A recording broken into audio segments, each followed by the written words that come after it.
Pressure. A sharp needle, when pressed against our skin, pierces it. Our skin, however, remains intact when a blunt object with a wider contact area is pressed against it with the same force. If an elephant were to step on a man's chest, his ribs would crack. A circus performer across whose chest a large, light but strong wooden plank is placed first is saved from this accident. Smaller the area on which the force acts, greater is the impact. This concept is known as pressure. When a still object is submerged in a fluid, the fluid exerts a force on its surface.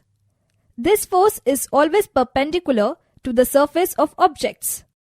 This is so because if there were a component of force parallel to the surface, then because of Newton's third law, the object will also exert a force on the fluid parallel to it. This force will cause the fluid to flow parallel to the surface.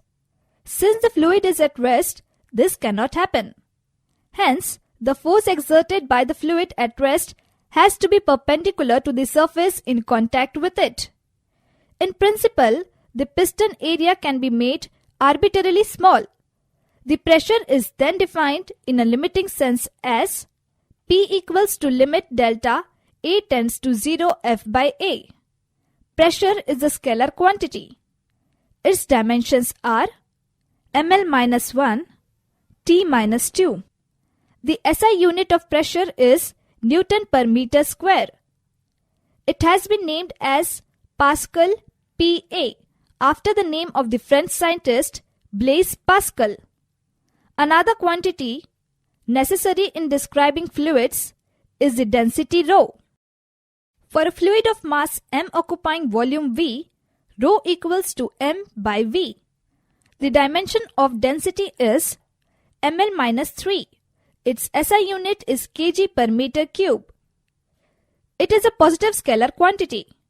A liquid is largely incompressible and its density is therefore nearly constant at all pressures. The density of water at 4 degrees Celsius, 277 Kelvin is 1 into 10 power 3 kg per meter cube. The relative density of a substance is the ratio of its density to the density of water at 4 degrees Celsius. Here is a list of densities of some common fluids at STP.